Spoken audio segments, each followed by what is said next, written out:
Well, I think that's a myth that you need money to start a business.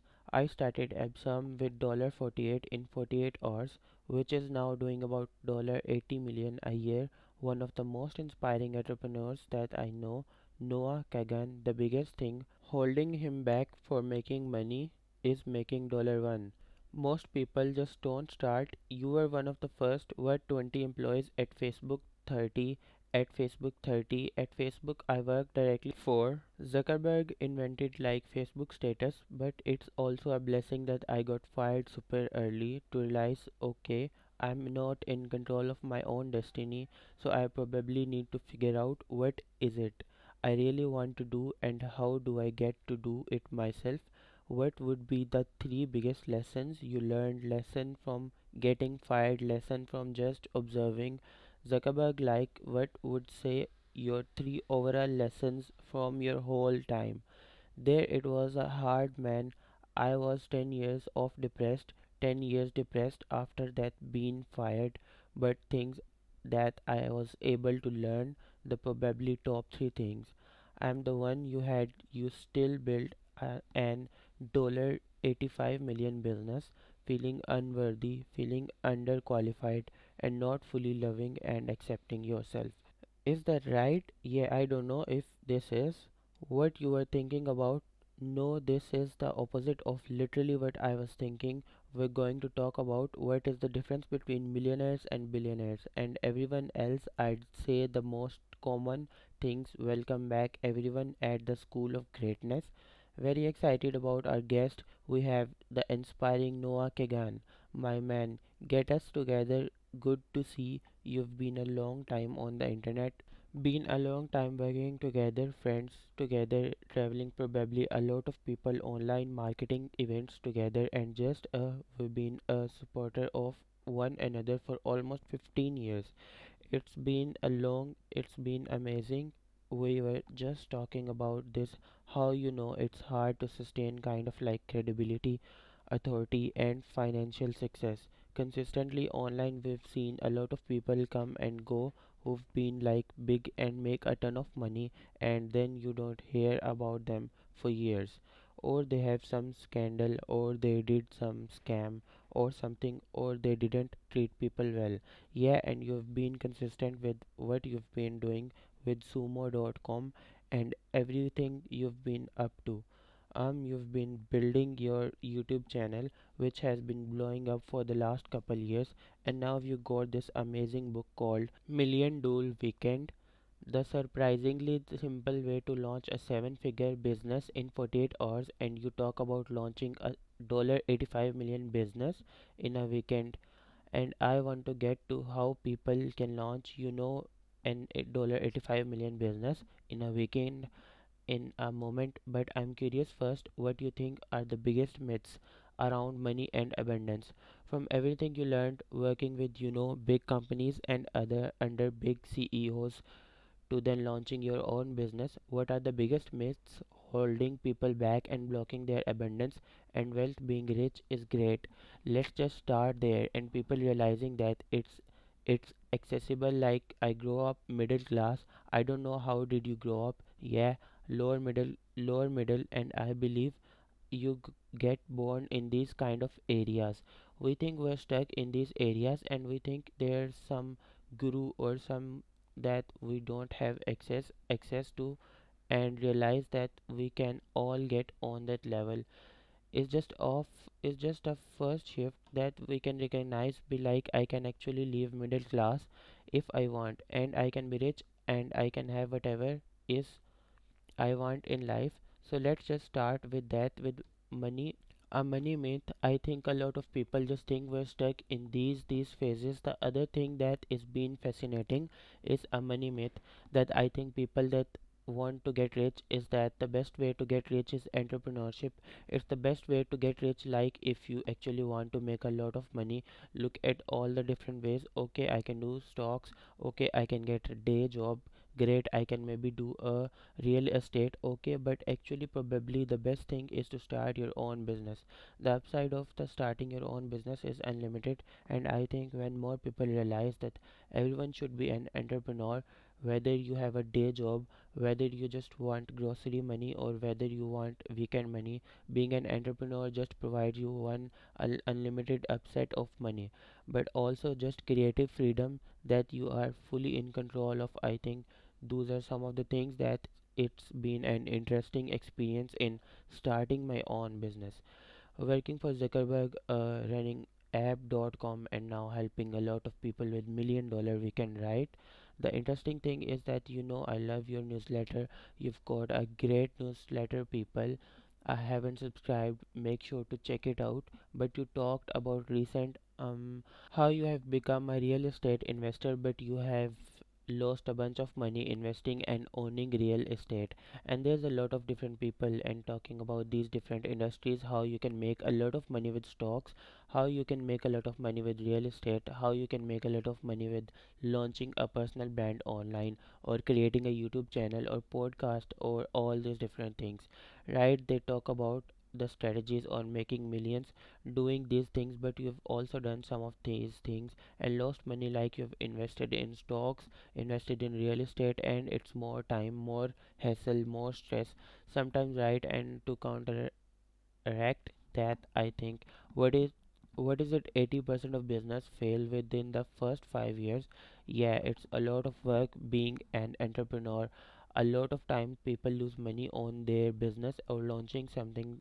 It's usually not the first business that does really well. It takes a few tries sometimes.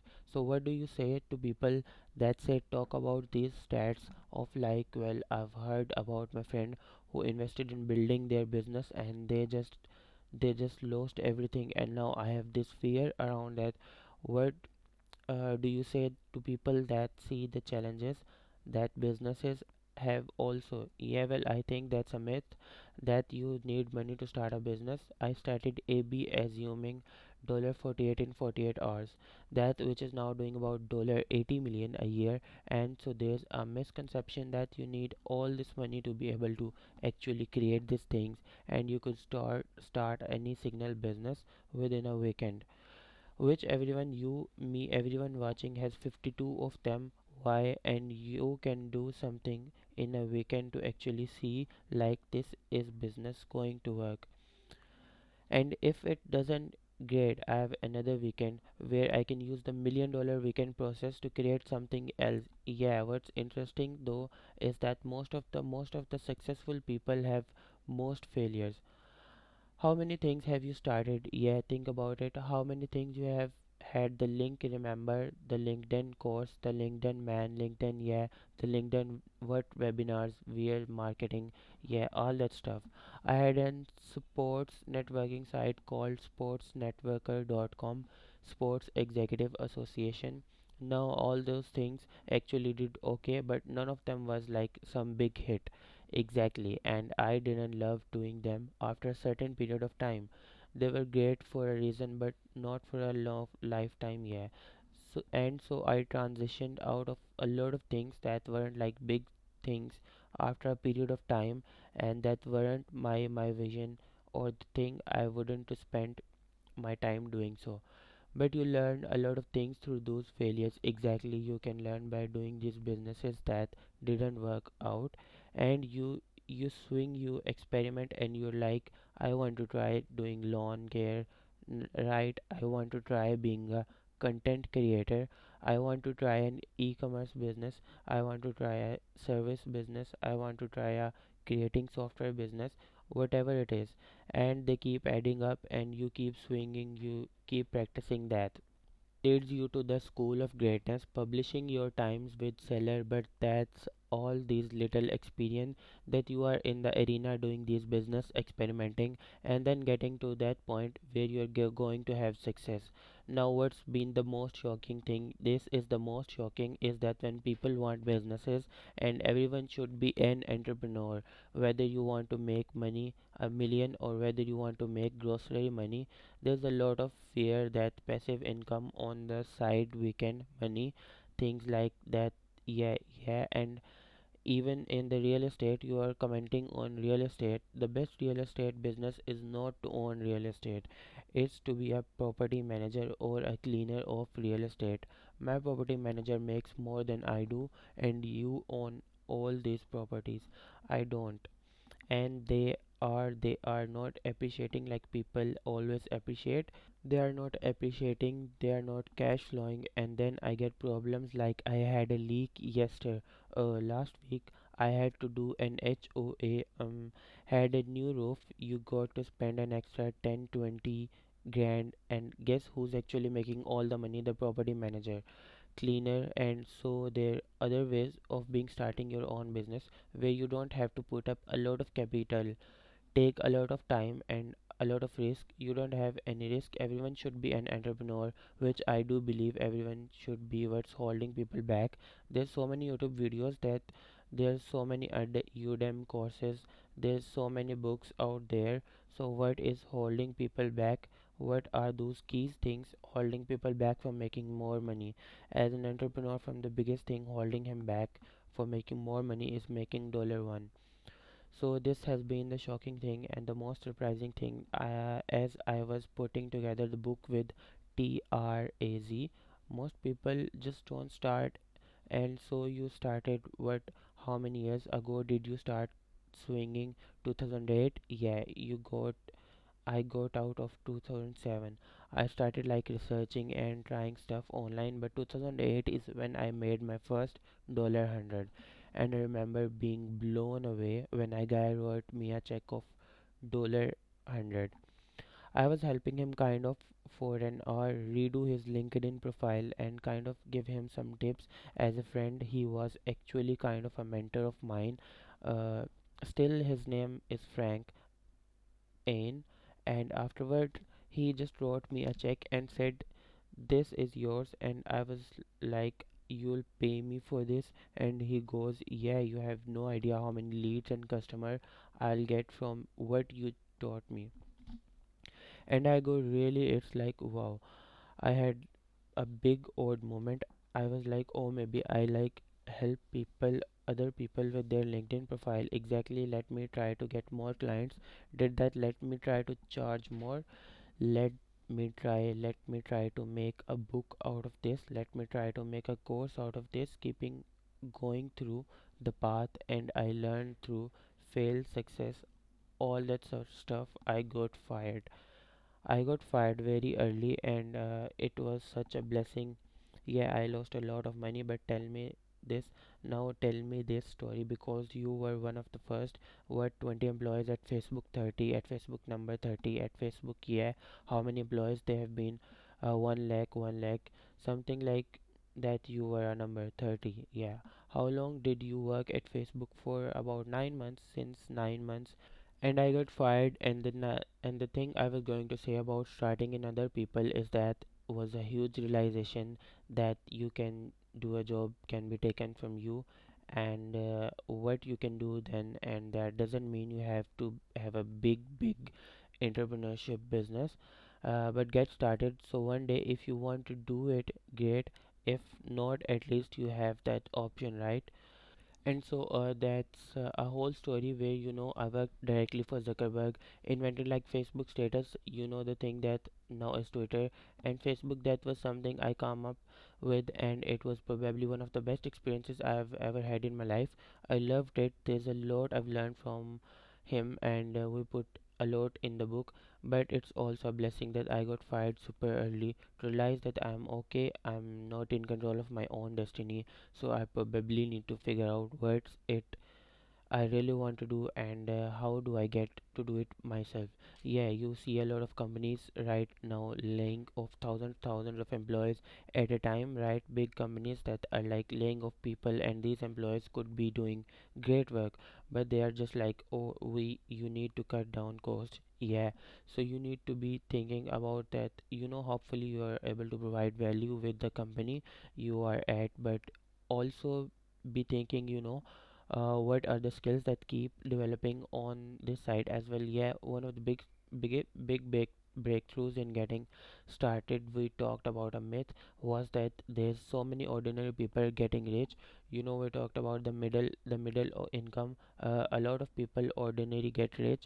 You don't have a lot of times just showing up and just getting started. So one of the biggest takeaways a lot of people have had is like, how do I get going now just today? Like, so you want to be a YouTuber? Post a video of my first YouTube video, which is now at 1 million subs. It was me shirtless. I know, I'm sure you've watched this a bunch of times, but it was talk, yeah. It was basically me home, just a phone like everyone has shirtless, just talking about business. I think a few hundred views. That was 3 years ago, and now we have like each video cost $22, 30,000 to make. But that the point is I got started, yes, and so an ordinary person, or don't have an ordinary like extraordinary, just get started and start. Each week you kind of commit to a little bit more, and then after 10 years your time bestseller book huge shows, things like that. But it's getting going and getting $1 today. You can eventually get a larger business, grocery money, $1 million business at beyond. Wow, I'm curious. I've heard you tell the story about working at Facebook a lot. I'm just curious, what would be the three biggest lessons you learned from your time working there, from learning, growing, earning, also like a lesson from getting fired, lesson from just observing Zuckerberg. Like, what would say you three overall lessons from your whole time there? It's emotional. See you. I was like fired. It was so depressing. It was so sad. And everyone's not unique. Everyone's watching has their own moment to say what's their character, what's their hero's journey in their life. And it was hard, man. I was 10 years off depressed, just being like frustrated that they removed me 10 years depressed. After that, being fired big time, it was so much like of my drive that finally, it just took so long to go to the therapy and life coaches. It was a big part of your identity too. Yeah, it was everything. It was like Facebook, then myself, then my girlfriend, right? It was like in that order. Wow. But things that I was able to learn, and I was very lucky. I feel very lucky that I could be a part of it. It's something special in our society, from how much this guy has done. I'd say the probably top three things. One, he had a coach, and I just remember being shocked by that. And we're 24-year-old arrogant kids, that elite schools, right? I went to the Cal, but they went to like Harvard and MIT and Caltech. And I remember looking at Mark one day, and he had this like old lady sitting with them. I was like, who is that? Like, what are you doing, Mark? You are super smart, like we listen to you. You're building this next like revolution. Yeah. And he didn't talk about her much, but it was an interesting observation of success. So he had her around. He had Peter Thiel, the founder of PayPal, around. And so it was interesting that Mark at a very early age was recognizing, how do I get elite coaches? And this is something I've copied at Absumo. So how do you get them around me in different facets of where I'm weak? And how old were you then? 24, 23? He was 24 as well, roughly. Wow. So you are the same age, yeah. Wow. Okay. So I think that's getting coaching, mentorship, leadership around you. Mark was focused, and let me give you a counter example to Mark. I met someone recently, and he's like, I'm starting a business, and I was like, and I've been helping with with this business. He actually has a five customers, and so I talked with him 2 days ago. I texted him like, how's it going? He's like, great, I've got the customers, I'm doing this stuff, but I'm going to start an app. I was like, what do you mean you're starting an app? We just got this going, let's go do this. And Mark, on the other side of that, I remember going to him one day, and I said, Mark, I want to sell. We need to make money at Facebook. We can't be we got to start making a lot real money, and let's start selling tickets on Facebook and events. And he put uh, brought me in the room, and he said he wrote one word, which was growth, and then under it he wrote a billion. And he's like, this is all I care. Wow. I and think about, this guy is 24, by the way, we're 24 years old, and he's like, I'm going to get a billion people and I don't do anything else beside that. No way. Yeah. And I remember the time just being like, he focused, and he has a very clear that he's going. And so for all of us out, uh, like, do you know where you're going? And so with abs.com, with my YouTube channel, with this book, it's like, do you have one clear goal with somewhat of a timeline? Like most people, like, yeah, I want to be healthy. How healthy by one? And the more that you have clarity where you're going to go, I'd say lastly that what was really interesting, one of my new favorite phrases is like, put something on the calendar. Okay, put something on the calendar. I love this phrase, and what it means is, do you have stuff you're looking forward to? Put it on calendar. Do you know, have something fun in your life? Put it on calendar day and go golfing, whatever it is, rollerblade, plan that trip, whatever it could be. Small, go get ice cream. And what I was fascinating about Mark was how big his vision was, and how he had this belief in something exciting on the calendar. He's like, we're going to connect the entire world. Wow. And you know what, coming back to all our lives is, it's like, what's your exciting future? What's on the calendar that you're like, I want to go and do that kind of thing? And remember, because he had a yahoo.com uh, came, and this is why my boss got fired the day I started. You started, your boss got fired. I literally walked in, and my boss walked out my first day on the job.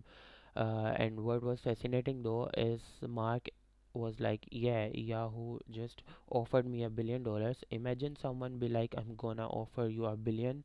He's like, no, I don't want $1 billion. He's like, I believe so much in where we're going and connecting the entire internet that I don't care about this money. Wow. And it was really inspiring. I know with abo.com now, it's like promoting SAS tools for solopreneurs. I'm like, there's some stuff I really am excited to do, and it's finally recognizing, oh, there's something great about having something the calendar, having something you are exciting for the futures. So yeah, I'd say those are some things that's incredible, man. Yeah, we don't need to stay on Zuckerberg for that long time, but I'm curious. You know, it's been, when did you get fired? Then you started a while, 2009, 2010. One, it was no 2005, 2005, 2006. Yeah, so it's been 17 years. 17 years ago. Okay, I have no idea what your relationship. I don't know if you've spoken to him ever again since then, or what, but you've probably observed him for the last 17 years. What would you say are the three biggest things you have learned from Mark Zuckerberg in the last 17 years? Since leaving Facebook, just observing him, you commented earlier how we're still around. I'd say number one is that it's easy to make one good decision, it's hard to make a good decision over many years. And I will say he's been able to stick around for now 20 years almost, making he's made more good decisions than bad, yeah, over a long period of time. So I think that's really fascinating. I'd say the negatives, I would actually say, are the other two, which is, I think, because there's a success bias, because he thinks he's successful, everything he does is a success. And so I think you kind of miss out on the actual customer. So in all business, you're really having a customer that you talk to, and you see if you can help them. That's it. I know there's more that people are trying to sell you, but really, that's it at the end of the day. And I think with Oculus or some of the things he's building, it's there's a disconnect from what the actual customer wants. Like I used Oculus, it's fine. I ED it for a few days and then I got rid of it. Uh, it's more trying to force something like people don't want. Yes, so I think there's that I would say I've observed in him. And I'd say the third thing that's kind of interesting in his best success that have been what other people have created: Instagram and WhatsApp, even Oculus. I was Palmer lucky. So one of the things in the business which is really fascinating is that you only need one hit to succeed. Wow, you only need one hit, dude, which is crazy. I mean, like I tried. I think it was like 20 to 25 businesses until AppSumo Doom. Wow, and that was a hit, and it worked right away. And there's things that you can do to increase those chances, but for him he literally had one hit.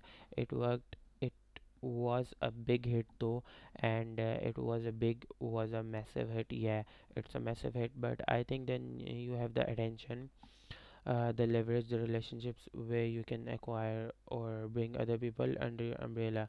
Yeah, so and so I think the thing is for anyone, like get going, keep swinging, keep experimenting, keep going now.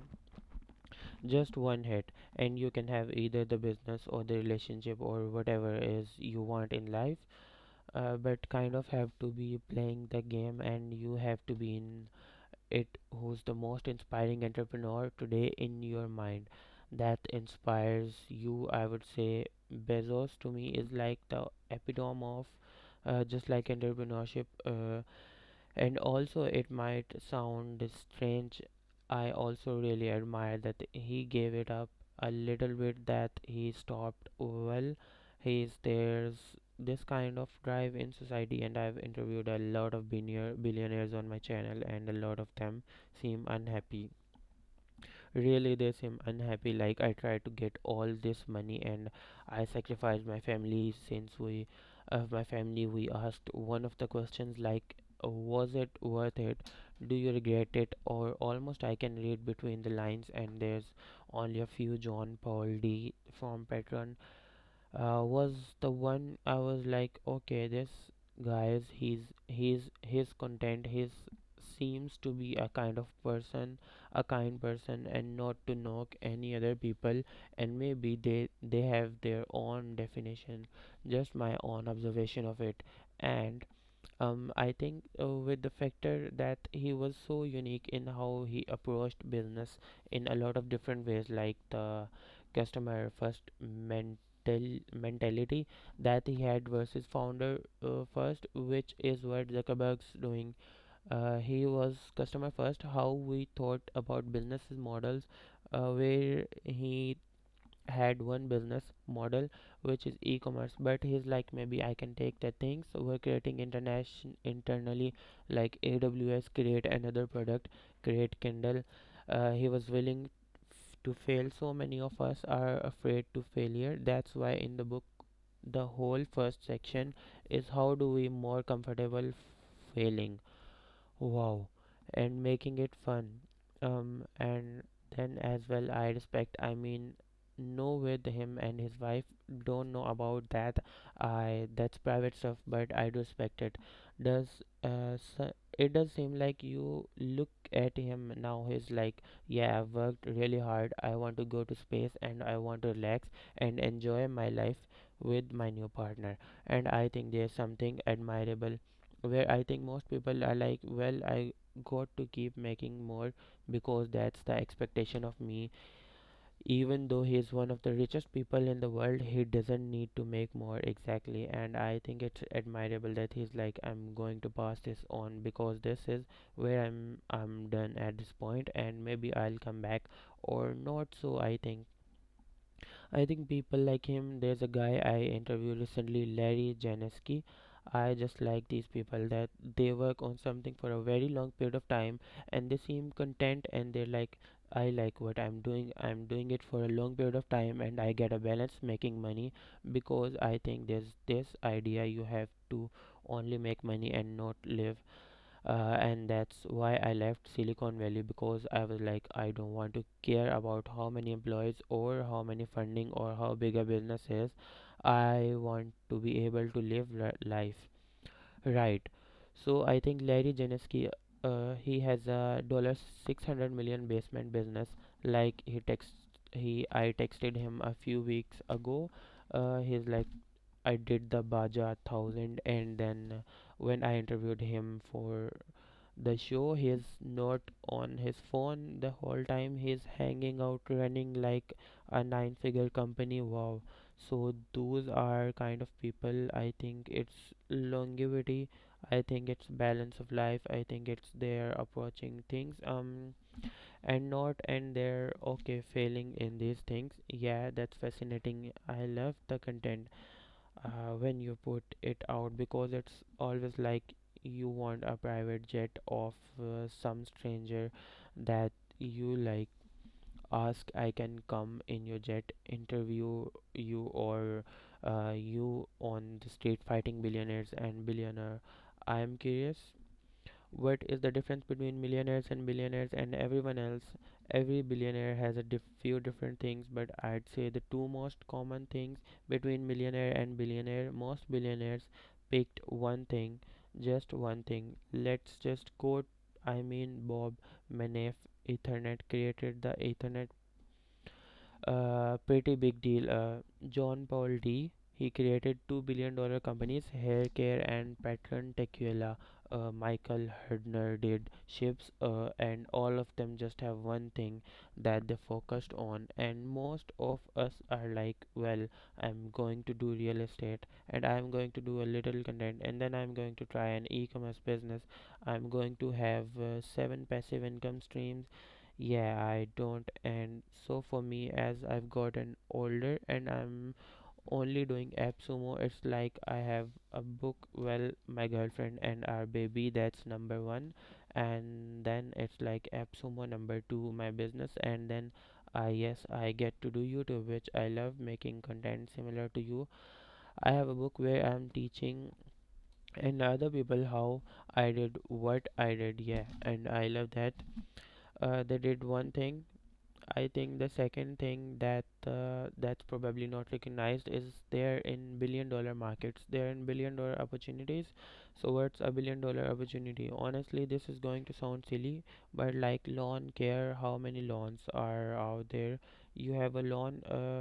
I have like a fake yard. Yeah, it's a lot of water here in California. So yeah, do you have a pool? I do. Yeah, a pool care. And how much do you pay your pool gear person? Oh, $100.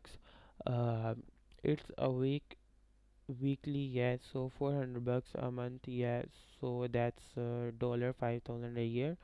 You get 50 pools. It's like, hey, that's $1 million opportunity. And then you realize like pools and certain things like can be billion-dollar markets, and most people in this something I had to recognize through boring business. Boring businesses is not, and it's not just boring, it's just billion-dollar opportunities. Like, and John Paul Dage was a great one that I found fascinating, because he's like, find something that's in the reorder business too.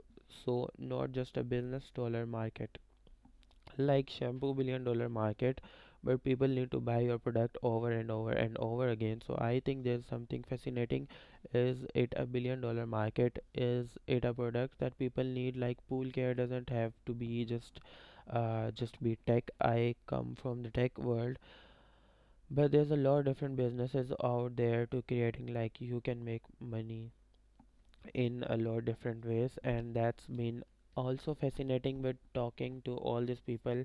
Yeah, from ships to basements, like there's just so many different ways, right? Lot of ways. I'm curious, I'm thinking, it was one of the interviews I saw from you where you're interviewing some guy. Maybe you'll remember who this is, and you just ask him like, what's your definition of success? And he says something like, as an adult, my adult kids still want to hang out with me on their own, not because I have money, just because they're just like me. Yeah.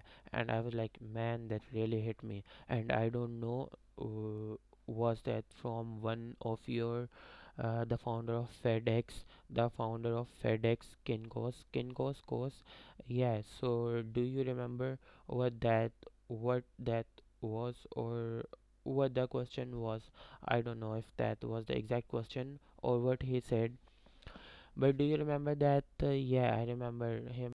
The other person I think of when I think of success, I ask the founder of Strava. It's a cycling tracking app. It's like social network for cyclists, and this is the most unique one. I don't know. I don't think he's a billionaire, which is totally great. He is still doing really well. It's an amazing app, big business, and I asked him. I was like, "What success?" He's like not waking up to an alarm. That's one I never forget. I never forgot because it's such. It means you have freedom of time. You are a time millionaire, and the fact that you are like, I can wake up whenever I want, and I do things. I do the things I really want in my day. That is to me, I like, okay, I like that level of success. Yeah, that's interesting. Yeah, and the other guy was the like founder of Kinkos, or his founder of Kingo. And yeah, I mean, what was shocking about his story, he told he sold his company 2.4 billion, came a billionaire, and the disappointing part, he was awesome. I really admire him, Mr. Ophelia, but he said he was stressed for 34 years. He's like, every day I'm stressed building that business. Yeah, he's like, it's going to work. Am I have a payroll? Do I have to do this thing? I have to fly that stuff, and I remember just being like, I don't want to hear. I don't want that. And that's the coolest part about life. I can look at Levis. I can look at Noah. I can check him out. I can be like, whose haircut do I want to try, and guess what, you create your own. Take all these different ones and you get to piece together the haircut you want to actually wear. Yeah, so I like seeing that. I was like, I don't want to live that life. I'm happy making less money but doing it the way I want. Yeah, for 20 years you lived a certain level of life, building your business, making money, and there was anxiety and stress around that for a long time, right? When did you realize, like, okay, this level of stress and emotional overwhelm, and just like always needed to get a bigger and bigger and bigger? When did you realize that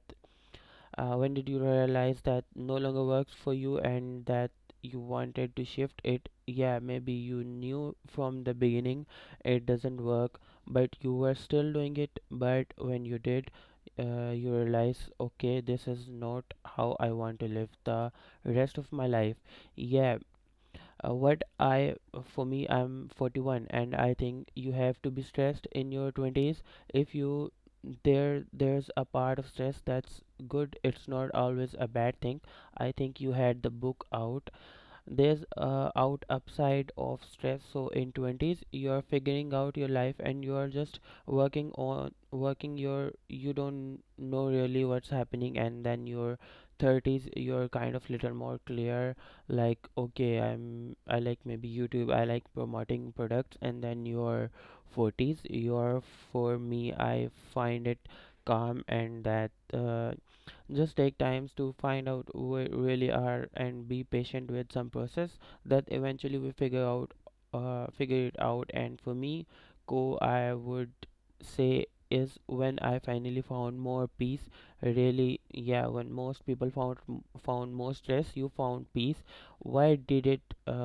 Why did co bring you peace? Because I recognized that how I was approaching business. I had a plan. I was like, here's what we're going to be doing, here's our budget, here's our business, and I have a plan that I can follow.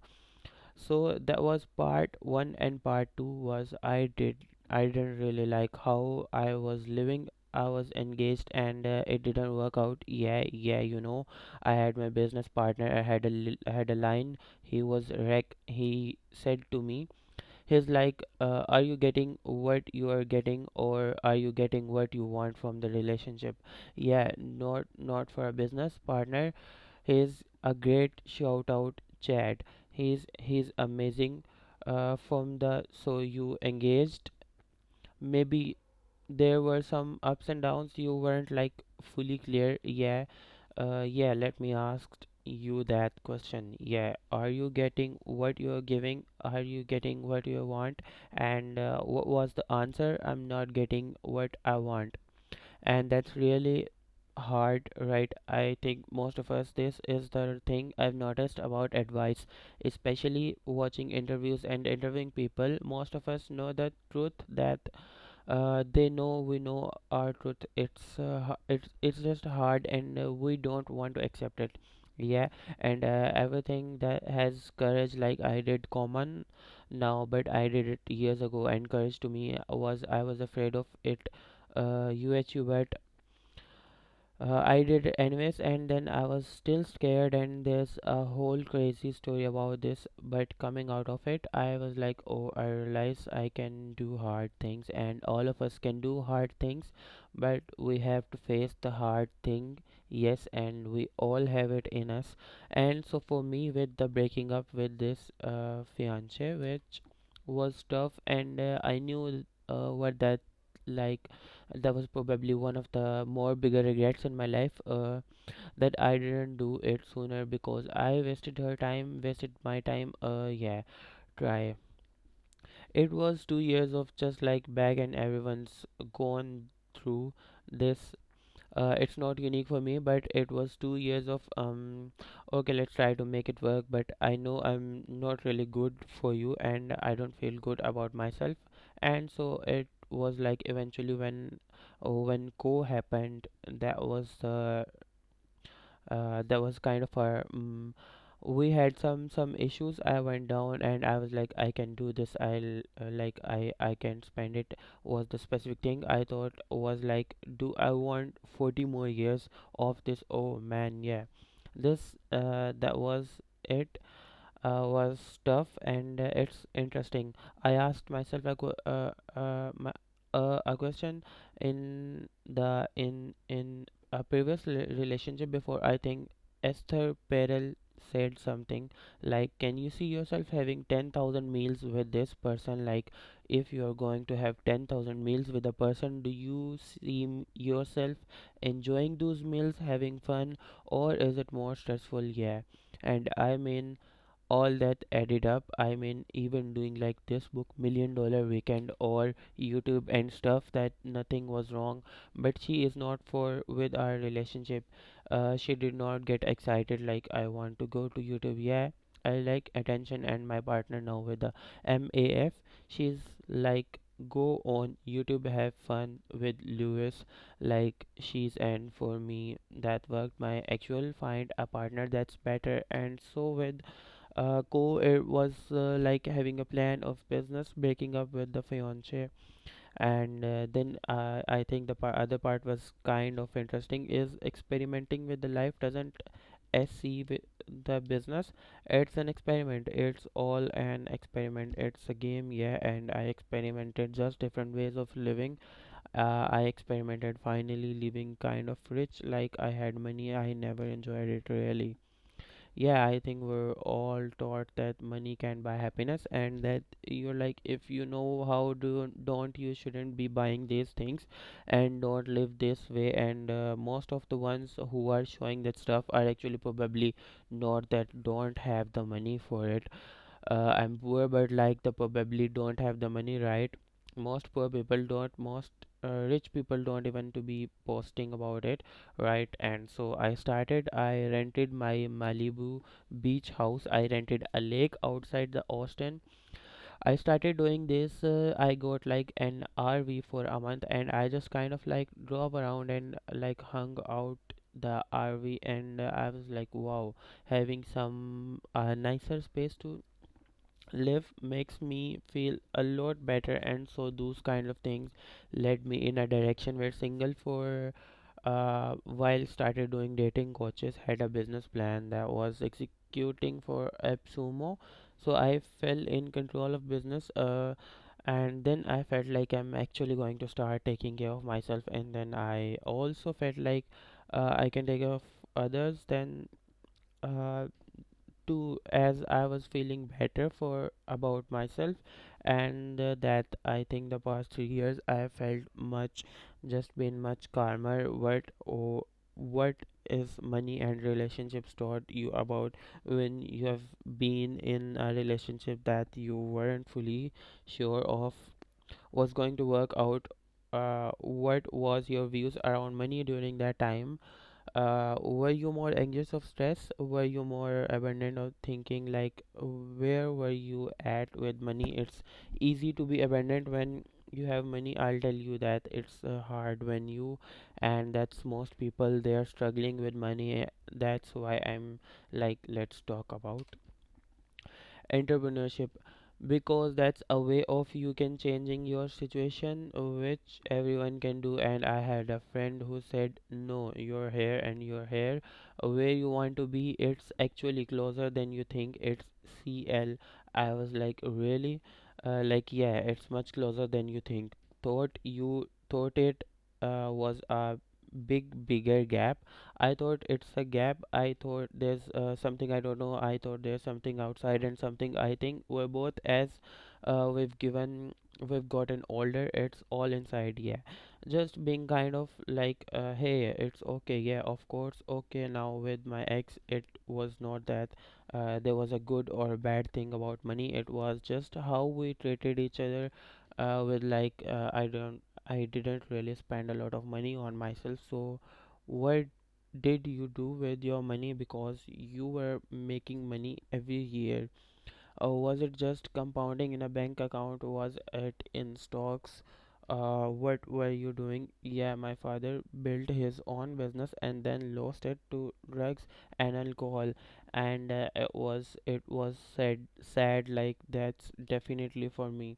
I think a lot of men, we want our fathers to recognize us, and I was fortunate. I have a great mom and a great stepfather, but for me, that father attachment, yes.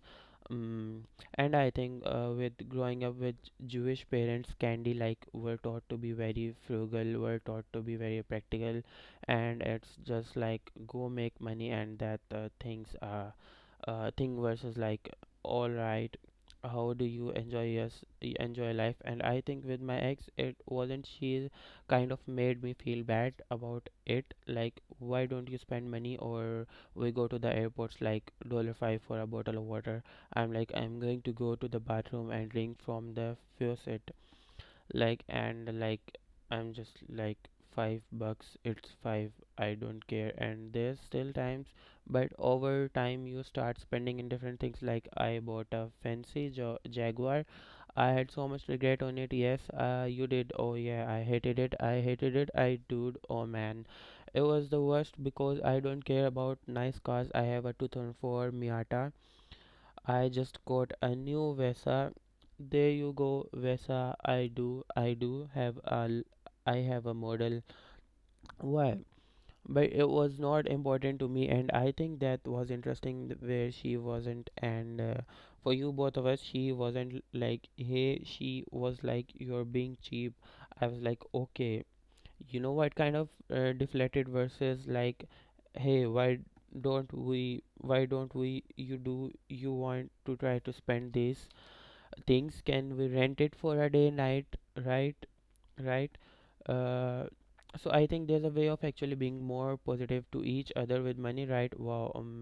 Do you believe in practicing gratitude or and manifesting and the law of attraction? And if so, has that helped you attract more of the life you wanted?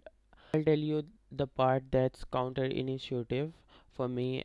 So every day I write down something I'm grateful, and almost everything I'm grateful is silly. Like, to me, it's like, I'm grateful for electricity. I'm grateful for water. Yeah, hot water. That's silly, man. Yeah, those are the ones. Those are the ones I really love, because it's available, and it's not realizing how great life really is for all of us. It's um, really, I mean, if you're able to watch this, life's probably pretty good. Yes. Does it maybe feel good in this moment, or may on the money, but that's also something you could change.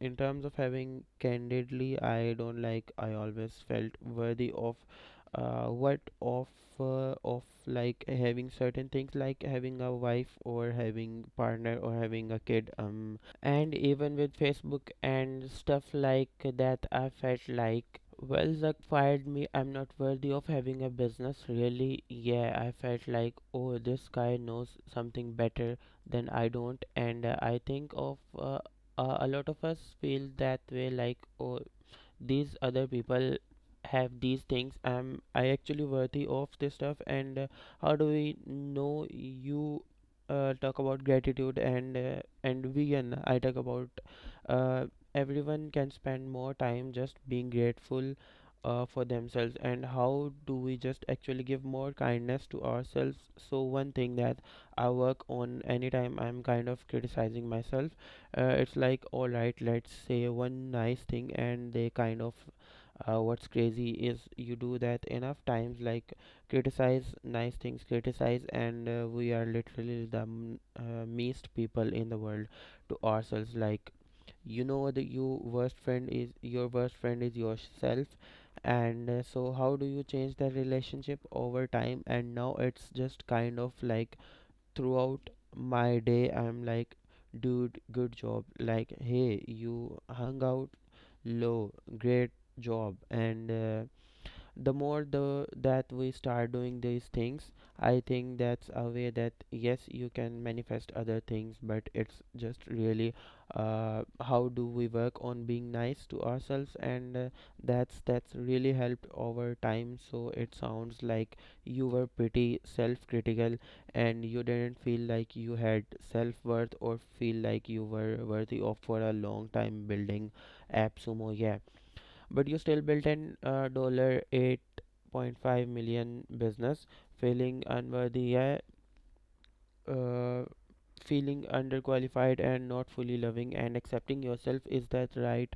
Yeah, on a scale of 1 to 10, so worth, where would you say you would were for most of these years?